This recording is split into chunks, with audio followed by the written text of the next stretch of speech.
penyelesaian non-yudisial, pelanggaran HAM berat di masa lalu yang dibentuk berdasar keputusan Presiden nomor 17 tahun 2022.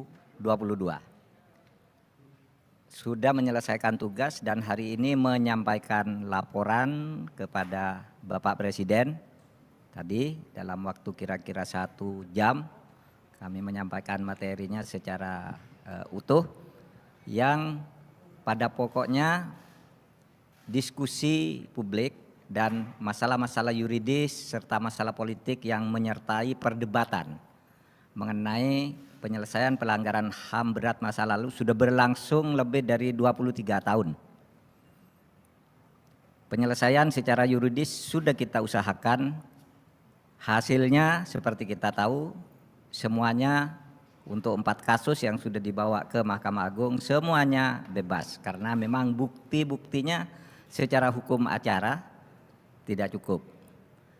Penyelesaian KKR, Komisi Kebenaran dan Rekonsiliasi, itu juga mengalami jalan buntu karena terjadi saling curiga di tengah-tengah masyarakat sehingga juga itu tidak jalan. Oleh sebab itu Presiden mencoba dan memulai membuka jalan menyelesaikan kebuntuan ini dengan membentuk tim penyelesaian non-yudisial pelanggaran HAM berat di masa lalu yang diminta melakukan pemeriksaan dan penyelidikan ulang terhadap peristiwa itu, kemudian mencari kemungkinan penyelesaiannya di dalam situasi baru yang sesuai dengan situasi politik, ekonomi, sosial, budaya yang berkembang sekarang ini. Tim ini tidak meniadakan proses yudisial karena di dalam undang-undang disebutkan pelanggaran HAM berat masa lalu yang terjadi sebelum tahun 2000 itu diselesaikan melalui pengadilan HAM ad hoc atas persetujuan DPR. Sedangkan yang sesudah tahun 2000 diselesaikan melalui pengadilan HAM biasa dan kita sudah mengadili 4 pelanggaran HAM berat biasa yang terjadi sesudah tahun 2000 dan semuanya oleh Mahkamah Agung dinyatakan ditolak. Semua tersangkanya dibebaskan karena tidak cukup bukti untuk dikatakan pelanggaran HAM berat. Bahwa itu kejahatan iya, tapi bukan pelanggaran HAM berat karena itu berbeda. Dan kalau kejahatannya semuanya sudah diproses secara hukum. Tapi yang dikatakan pelanggaran HAM beratnya itu memang tidak cukup bukti.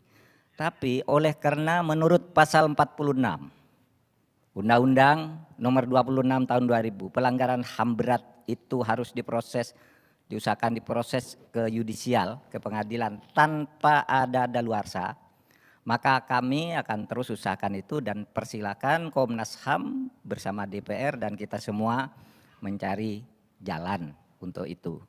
Jadi tim ini tidak menutup dan mengalihkan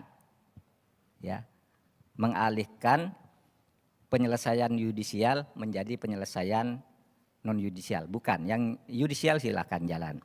Yang kedua, isu yang dulu rame, misalnya masalah peristiwa 65. Ada yang menuding itu untuk menghidupkan lagi komunisme dan sebagainya, itu tidak benar.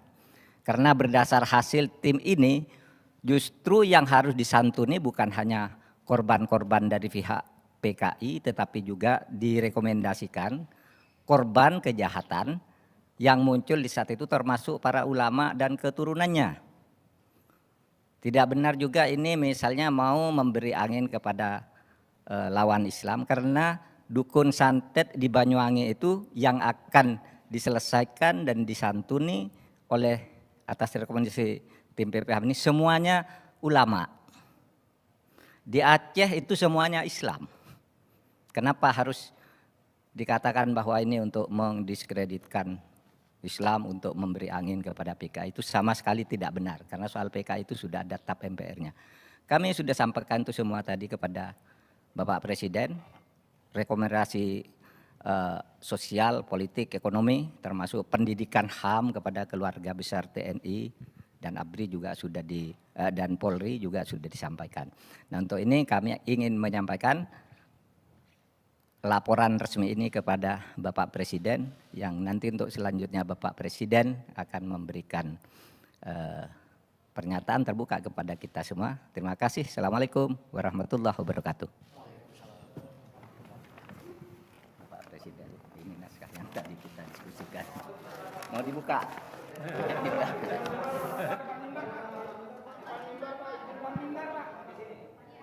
Aduh, kapan lagi perintah?